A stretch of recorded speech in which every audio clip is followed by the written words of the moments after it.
جی بھائی السلام علیکم، کیا نام ہے آپ کا؟ جی جی جی جی وعلیکم السلام سید نعمان رضا شاہ. سید بھائی، سید نعمان رضا شاہ صاحب، حکم کریں، کہاں سے کال کیا؟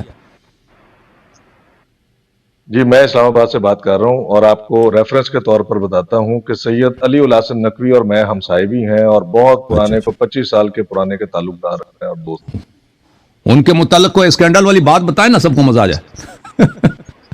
نہیں، سید علی الحسن نقوی بڑا ہی نیک نیت اور ایماندار انسان ہے. نہیں، وہ باتیں جو آپ کو پتا ہے جو ہمیں نہیں، وہ بتائیں نا. مزہ آئے سب کو. ہاں نہیں وہ نہیں وہ نہیں شروع سے بتائے ہی گا، نا دیکھیں. میرا چونکہ دوستی بھی ان کے ساتھ اسی وجہ سے ہوئی تھی کہ میں اور علی الحسن نقوی جو تھے نا وہ بڑے مختلف قسم کے اہل سنت بچے تھے نا.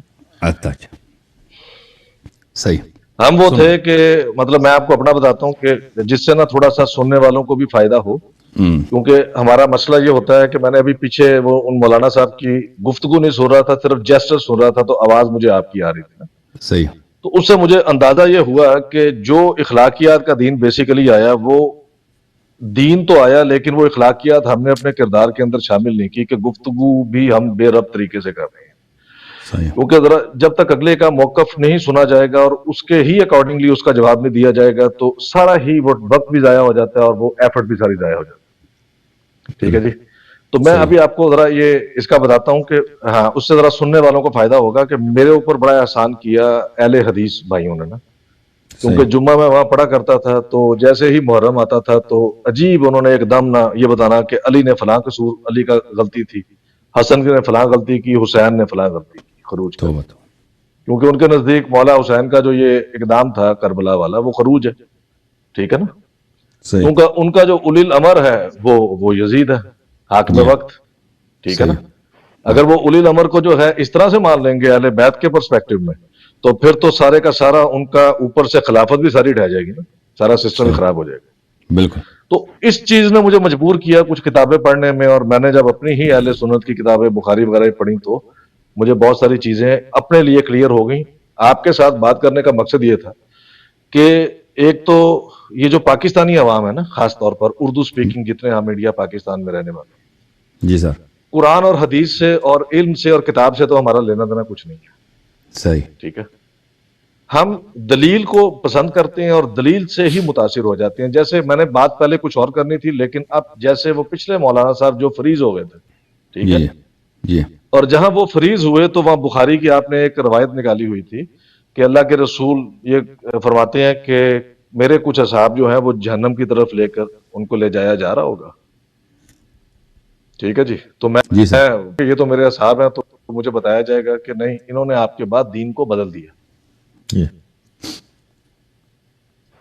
اچھا، اسی طرح کی ایک جو حدیث اور بخاری کے اندر ہے کہ وہ یہ ہے کہ اللہ کے رسول صلی اللہ علیہ وآلہ وسلم فرماتے ہیں کہ حوض کوثر پر میرے اصحاب مجھ پر پیش کیے جائیں گے، یکا یک ان کو مجھ سے الگ کر دیا جائے گا، میں ان کو اور وہ مجھے پہچان رہے ہوں گے دیکھ کر. بالکل بالکل. ٹھیک ہے. بالکل. تو اللہ کے رسول نے کہا کہ مجھے بتایا جائے گا کہ یہ آپ کے اصحاب نہیں ہیں، آپ کے دنیا سے جانے کے بعد انہوں نے دین کو بدل دیا. بالکل. اچھا، اب یہ بخاری کے اندر بھی ہیں روایات، یہ ساری واضح ہیں جو مطلب کہ ایک بیسیکلی ایک دیکھیں یہ جو لفظ ہے نا یا یہ جو ایک فرقہ ہے شیعہ، یا تو مجھے لگتا ہے یہ صحیح طرح سے اپنا موقف نہیں پیش کر سکا، آپس میں بھی اختلافات کا شکار رہا اور کچھ دنیا داری اور دنیا حاصل کرنے کے لیے ان لوگوں نے، یعنی کہ اگر میں اس پرسپیکٹو میں بات کروں کہ جو پاکستان کے زیادہ تر شیعہ ہیں، سننے والے کو یہ اندازہ نہیں ہوتا کہ ان میں سے عالم دین کون ہے، پڑھا لکھا آدمی، اور ذاکر کون ہے. تو ذاکر نے اس پورے مقصد کو بڑا نقصان پہنچایا ہے. پاکستان کا جو جاہل ذاکر جو انڈیا میں بھی ہوتا ہے اس جگہ. صحیح بخاری سے، صحیح مسلم سے ایسی باتیں خوفناک ثابت ہیں کہ میں وہ چاہ کر بھی اہل سنت ہو کر بیان نہیں کر سکتا. جیسے مسلم کی ایک روایت ہے، میرے پاس اب اس وقت نمبر نہیں ہے تو میں ذرا، کیونکہ میں مولانا کے پرسپیکٹو میں کانٹیکسٹ میں بات کر رہا ہوں. ٹھیک ہے جی سر. کہ ایک دفعہ حضرت عباس اور مولا علی علیہ السلام جو ہے وہ تشریف لے گئے خلیفہ دوم حضرت عمر کے پاس. ان کا آپس میں زمین کا کوئی جھگڑا تھا. ٹھیک ہے جی. تو انہوں نے جب بات رکھی تو جناب خلیفہ محترم دوم نے فرمایا کہ دیکھو علی، جب ابو بکر خلیفہ بنا تو تم نے، یعنی کہ علی نے، ابو بکر کو جھوٹا، بددیانت، خائن اور بے ایمان کہا. اسی طرح کے الفاظ ہیں کچھ 3-4. اور جب کہ میں خلیفہ بنا تو تم نے مجھے بھی یہی کہا، بے ایمان، جھوٹا، بددیانت. یہ مسلم کی روایت ہے. میرے پاس ابھی نمبر نہیں ہے لیکن میں نکال دوں گا اس کو یقیناً. ٹھیک ہے جی. صحیح. اچھا، اب مسئلہ یہ ہے کہ کیا یہ روایت جو زبان علی شان خلیفہ دوم کی اپنی جو ہے ماشاءاللہ زبان سے یہ فرمودات ادا ہوئے ہیں، یہ کافی نہیں ہے کہ علی جس کو جھوٹا سمجھے گا، منافق سمجھے گا، بے ایمان سمجھے گا، علی ان کی بیعت کر لے گا لاجیکلی دلیل کے طور پر اگر دیکھا جائے، صحیح. قرآن کو سائڈ پہ بھی رکھ کر. تو وہ پرابلم ہمارا یہ ہے کہ جب آتی ہے نا، میں نے اسی وجہ سے کبھی کوئی شیعہ کتاب کو اس لیے اس کا مطالعہ نہیں کیا کہ اگر میں اس کا ریفرنس دوں گا تو وہ مجھے مکس ہو جائے گا کبھی کہ اہل سنت میں سے کون سی آئی، شیعہ میں سے کون سی آئی. اٹ سیلف ہماری اہل سنت کی ماشاءاللہ کتابیں بخاری اور مسلم ہی کافی ہیں اس سارے نظام کا جو ہے نا، جو خلافت کا بنا ہے، بیڑا غرق کرنے. صحیح فرما رہے ہیں. میں آپ کی تائید میں آپ نے جن حدیث کی طرف اشارہ کیا، میں ایک حدیث دکھا دوں آپ اور دوسرے بھی لوگ دیکھ لیں. بھائی صاحب فاضل آدمی، انہوں نے تحقیق کیا کہ اگر شیعوں کا موقف ہمارے بہت ہی محترم اہل سنت بھائیوں کو سخت لگتا ہے تو یہ اس لیے ہے کہ ہمارے بھائی بہت ساری باتوں کو نہیں جانتے، ان کو علماء کو بھی نہیں معلوم کیونکہ علماء اچھی طرح سے پڑھتے نہیں، اگر پڑھتے بھی ہیں تو وہ لوگوں سے چھپاتے ہیں. تو بہرحال یہ کتاب دیکھیں بخاری ہے، یہ جلد نمبر ہے 6 اور ان کا ترجمہ ہے حافظ عبدالستار حماد صاحب کا، اور یہ کتاب دارالسلام جو ہاں میاں اچھا آپ جانتے ہیں، یہ جو ہے دارالسلام پبلیکیشن اکثر وہابی کے. ہاں جی سر بولیں. جی یہ میں ان سے تھوڑا کچھ عرصہ پڑھ بھی چکا ہوں ان کے مدرسے میں نا، شام کے وقت جا کر درس ہوا کرتا تھا حافظ عبدالستار صاحب سے. اچھا تو یہ کافی فاضل آدمی ہے. دارالسلام جو پبلیکیشنز ہیں میں نے دیکھا یہ اکثر وہابی کتب چاپتا ہے، ان کا مجھے لگتا ہے وہ سعودی عرب وغیرہ سے کوئی ہے کنیکشن ہے دارالسلام کا. جی یہ مدینہ یونیورسٹی سے ہیں اور مدینہ یونیورسٹی پڑھے ہونے کی وجہ سے ان کا یہ وغیرہ بہت بناتے تھے اور ان مدرسوں کی وجہ سے یہ بہت غریب آدمی تھے، بہت امیر آدمی بھی ہو گئے ماشاءاللہ. ہاں اچھی بات، مجھے بھی یہ اندازہ تھا. یہاں پہ کتاب الحوض میں دیکھیں یہ روایت ہے 6576 کہ رسول پاک صلی اللہ علیہ وآلہ وسلم نے فرمائیں گے کہ یہ دیکھیں، اب میں اس کو کچھ زوم ان کر دوں تاکہ نظر آ جائے. یہ 6576 نبی صلی اللہ علیہ وآلہ وسلم نے فرمایا، حضرت عبداللہ بن مسعود رضی اللہ عنہ سے روایت ہے کہ نبی صلی اللہ علیہ وآلہ وسلم سے بیان کرتے ہیں کہ آپ صلی اللہ علیہ وآلہ وسلم نے فرمایا، میں حوض پر تمہارا پیشرو ہوں گا، یعنی آپ سے پہلے پہنچ جاؤں گا، اور تم میں سے کچھ لوگ میرے سامنے لائے جائیں گے. کن سے کہہ رہے اپنے صحابہ سے، تم میں سے کچھ لوگ میرے سامنے لائے جائیں گے، پھر انہیں میرے سامنے سے ہٹا دیا جائے گا. میں عرض کروں گا اے میرے رب یہ میرے ساتھی ہیں. عربی میں جو ہے نا الفاظ یہ ہیں، فَأَقُولْ يَا رَبِّ أَصْحَابِي، یہ میرے صحابی ہیں. فَيُقَالْ إِنَّكَ لَا تَدْرِي مَا أَحْدَثُوا بَعْدَكَ، مجھ سے کہا جائے گا آپ نہیں جانتے کہ انہوں نے آپ کے بعد دین میں کیا نئی چیزیں ایجاد کر لی تھی. یعنی صحابہ کو جہنم کی طرف لے کے جایا جائے گا کس جرم میں؟ کہ انہوں نے دین میں نئی چیزیں ایجاد کی ہیں. اچھا ایک اور بھی حدیث اسی چیپٹر میں آپ کو دکھاؤں، حدیث نمبر ہے 6582 انس ابن مالک سے روایت ہے.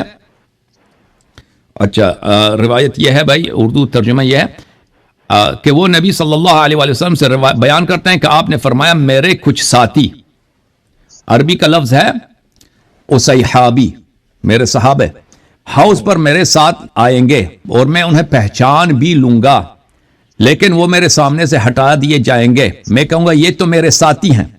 فَأَقُولْ أَصْحَابِي، میں کہوں گا یہ میرے ساتھی ہیں. فَيُقَال، وہ کہا جائے گا لیکن مجھ سے کہا جائے گا آپ کو نہیں معلوم کہ انہوں نے آپ کے بعد دین میں کیا نئی چیزیں ایجاد کر دی تھی. کہ یعنی خود صحابہ دین کو چینج کریں گے اور اسی لیے ان کو جہنم لے کے جایا جائے گا. اور یہ روایت بہت ہے، مسلم میں بھی بہت ہے. جی سر بہت شکریہ آپ کا، اللہ تعالیٰ آپ کو جزائے خیر دے. جی سر بولیں مزید.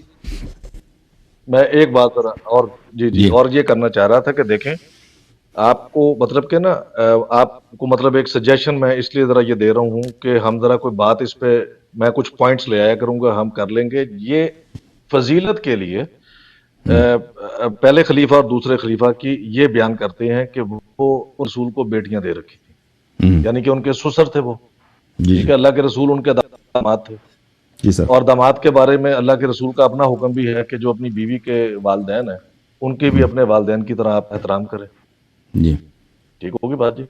جبکہ میں یہ چاہتا ہوں کہ آج آپ یہ بیان کریں جس سے شیعہ اور سنی اصل میں مسلمان کو یہ پتا چلے کہ جو ابو سفیان کی ایک بیٹی تھی ام حبیبہ، ام حبیبہ، رسول اللہ صلی اللہ علیہ وسلم کے نکاح کے اندر وہ اس وقت ابو سفیان کافر ہی تھا، اور کس بالکل وقت وہ شادی ہوئی اور کیا اس کا ذرا پس منظر تھا، تاکہ جی بالکل یہ ذہن سے نکل سکے کہ رشتہ داری سے، اس طرح کی قرابت داری سے کوئی فضیلت ثابت ہو سکتی ہے۔ جی بالکل۔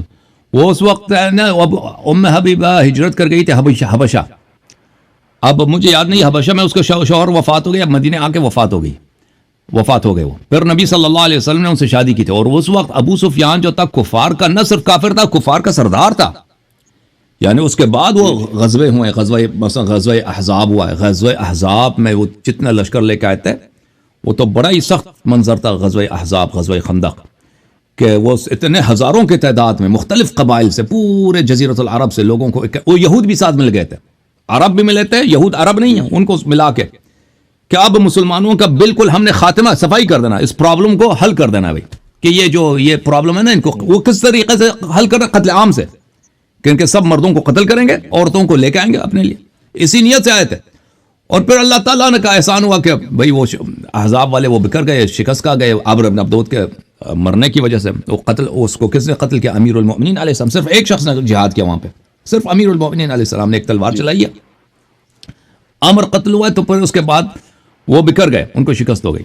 تو ابو سفیان جو تھا ہر لشکر میں، دیکھیں میرے محترم ناظرین، ہر لشکر جتنے جنگیں ہوئی ہیں رسول پاک صلی اللہ علیہ وسلم کے خلاف، اس میں ابو سفیان لیڈر تھا، ابو سفیان فائنانسر تھا، ابو سفیان اس کے پیچھے، اور اس کی وائف ہند، یہ لوگ اس کے پیچھے جو ہوتا ہے نا کانسپریسی، وہ اس کا نقشہ بنا دینا، پلاننگ کرنا، پیسے جمع کرنا، کیونکہ جنگ کے خرچے ہوتے ہیں، پھر یہ جو ہوتا ہے کہ جنگ کے لیے لوگوں کو آپ ان کو کنونس کریں کہ وہ جنگ میں حصہ لے لیں، بھائی وہ ہر ایک قبیلہ تو نہیں آنا چاہتا بھائی ہم کیوں آ جائیں ادھر، ہمیں قتل ہوں گے، تو ان کو وعدے دینا کہ بھئی ہم پہ آپ کو غنیمت ملے گا یا پیسے ملیں گے، ادھر ان کو لے کے آنا، یہ سب ابو سفیان کے کارنامے تھے۔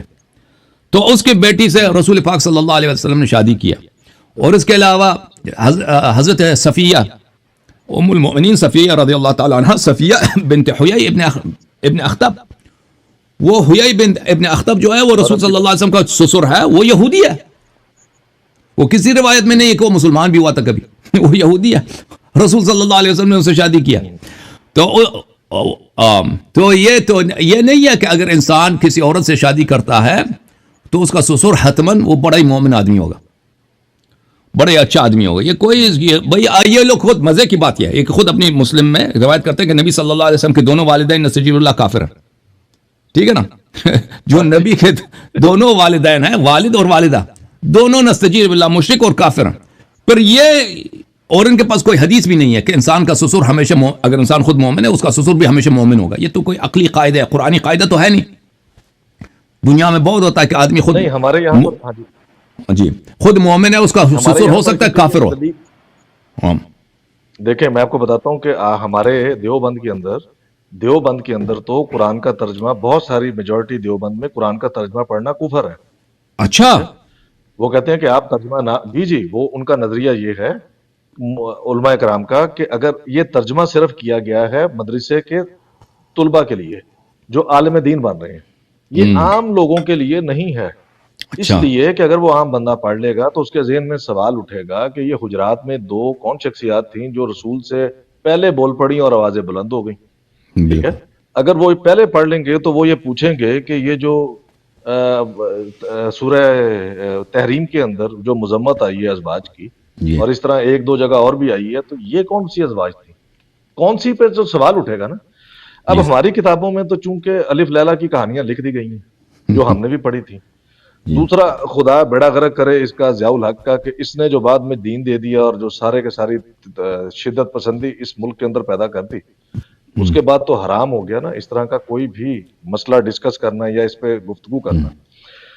حدیث کی کتاب تک پہنچنا اور اس کے ترجمے کو پڑھنا، اور اس کو اردو اتنی مشکل لکھی ہے کہ عام پاکستانی اس ترجمے کو بھی پڑھ کر کچھ نہیں سمجھ سکتا، کیونکہ کیسے کب ترجمہ ختم ہوا ہے اور کب مولانا صاحب نے اپنی تشریح اس کے اندر شامل کر دی، اس کے اندر کوئی ڈسٹنکشن نہیں ہے. ٹھیک ہے، اس لیے ہر فرقہ اپنے حساب سے ترجمے میں تشریح شامل کرتا ہے، جس سے میری عوام جو یعنی کہ پاکستان کی ہے وہ بیچاری گمراہ رہتی ہے.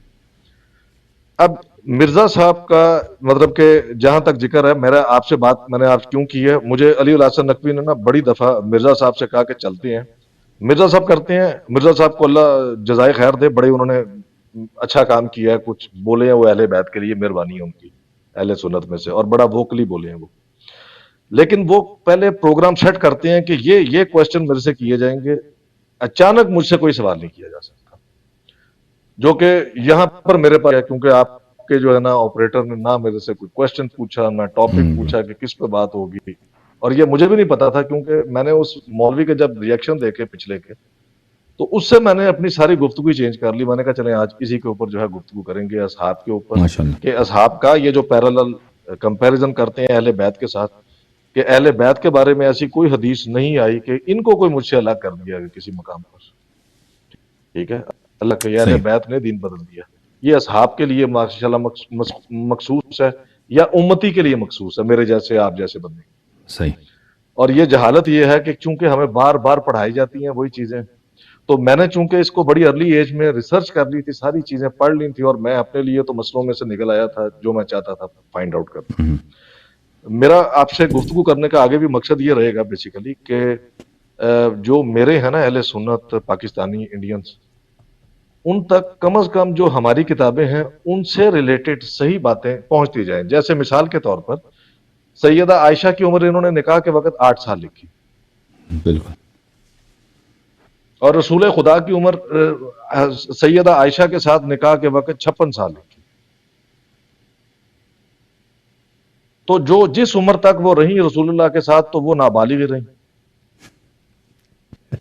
18 سال کی تو نہیں ہوئی، اور اس نابالغ سے ہی آپ نے 2,500 حدیث لے لی، 2,500 حدیث. اللہ آپ کو جزائے خیر. ٹھیک ہے نا. حالانکہ بالکل. عمر میں اور آپ بھی جانتے ہیں کہ انہوں نے بدر میں بھی پارٹیسپیشن کی تھی، عمر ان کی زیادہ ہی تھی، لیکن جب انہوں نے 8 سال لکھ دی تھی تو 8 سال کے بعد ایک 13 14 15 سال کی بچی سے کس طرح احادیث لی جا سکتی ہیں؟ وہ کیسے بالکل. اتنی چھوٹی بچی جبکہ وہ بلوغت تک کی نہیں پہنچی. شہادت کے لیے بالغ ہونا تو ضروری ہے نا، چاند کی شہادت بھی بالغ سے لی جائے گی، عید کا یا کسی محرم کا چاند ہو. اللہ آپ کو عزت دے. لیکن یہاں ہم نے پورا دین لے لیا، توحید سب کچھ، سیرہ، یہاں تک کہ وہ جہاد وغیرہ، وہ مثلا احد میں کیا ہوا، بدر وہاں پہ وہ تین ہی، اور جس وقت رسول پاک صلی اللہ علیہ وسلم غار حرا میں کیا ہوا کہ انہوں نے خودکشی کرنے کی کوشش کی وغیرہ، سب وہ عائشہ سے روایت. ٹھیک ہے نا. اللہ آپ کو وہ روایت واقعہ اس وقت کا ہے جب حضرت عائشہ کی خود پیدائش بھی نہیں ہوئی تھی، وہ وقوع اس سے 14 سال پہلے ہو چکا ہوا تھا، بالکل، بلکہ 15-16 سال پہلے. بالکل. تو انہوں نے اس کو بیان کر دیا کہ یہ سارے واقعات ہوئے، اس طرح سے آ کے اس نے جو ہے جکڑا، اور پھر انہوں نے ختیجہ سے کہا مجھ پہ چادر اڑا دو، مجھے ڈر لگ رہا ہے، تو انہوں نے ان کو آگے سے تسلی دی. اور اس میں بہت بڑا قصور ذاکروں کا ہے، کیونکہ وہ جب یہ شان بیان کرتے ہیں کہ حضرت ختیجہ کی، تو اس میں یہی واقعات بخاری کے اٹھا کر وہ کوٹ کر دیتے ہیں جاہلانہ طور پر، بغیر یہ سمجھے کہ اس میں رسول اللہ صلی اللہ علیہ وسلم کی تحقیر ہو رہی ہے. جبرائیل کی یہ جرت نہیں ہے. جبرائیل تو سدرۃ المنتہا کے بعد آگے جائے گا تو جل جائے گا، اس کی تو مطلب جو بھی مقام ہے جبرائیل کا، ان کا ٹوٹل حیثیت یہ ہے سدرۃ المنتہا کے دروازے تک، اس سے پیچھے تک ہے. اس کے آگے انہوں نے انکار کیا کہ میں معذور ہوں، میں جاؤں گا تو جل جاؤں گا، آگے نور بہت جو ہے نا وہ میری تاب میں اس کی نہیں لا سکتا، جیسے موسیٰ نہ لا سکے کوہ طور کے اوپر. شاہ صاحب اللہ آپ کو عزت دے، بہت استفادہ کیا، بہت خوشی ہوئی. اب ہماری دوستی اب شروع ہو گئی انشاءاللہ. آپ کو ہر پروگرام میں یا ہر اگلے جب بھی آپ کو وقت ملے انشاءاللہ آپ سے استفادہ کریں گے انشاءاللہ، اور اللہ تعالیٰ آپ کو جزائے خیر دے انشاءاللہ. اب آج سے میں معذرت چاہتا ہوں کہ آپ شروع میں آئے تھے اور میں نے آپ کو پیچھے رکھا، کیونکہ وہ 2 مولوی نظر آ رہے تھے، تو میں نے ان کے صاحب علم ہونے کی وجہ سے ان کو ترجیح دیا. میں آپ سے معذرت چاہتا ہوں، آپ کو انتظار کرنا پڑا. پھر اگلے انشاءاللہ پروگراموں میں آپ سے بہت استفادہ کریں گے اگر اجازت دیں. اللہ آپ کو جزائے خیر. بہت شکریہ جی، بہت شکریہ. علی الحسن بھائی کا وہ سلام پہنچا دیں، لیکن ان کے متعلق کوئی اچھی اچھی باتیں ہمیں نا پرائیویٹ میں ویسے میں مذاق کر رہا ہوں. جی میں انشاءاللہ پرائیویٹ میں بتاؤں گا، لیکن وہ بندہ ہی بہت اچھا اور بیوہ آدمی ہے نا، اس کا ہے اوکے ابھی تو سب کے سامنے یہ کہہ رہا ہے نا، وہ پرائیویٹ میں جو کہیں گے وہ مزے کی بات. زندہ باد، بہت مہربانی آپ کی، سلامت رہو، زندہ رہو.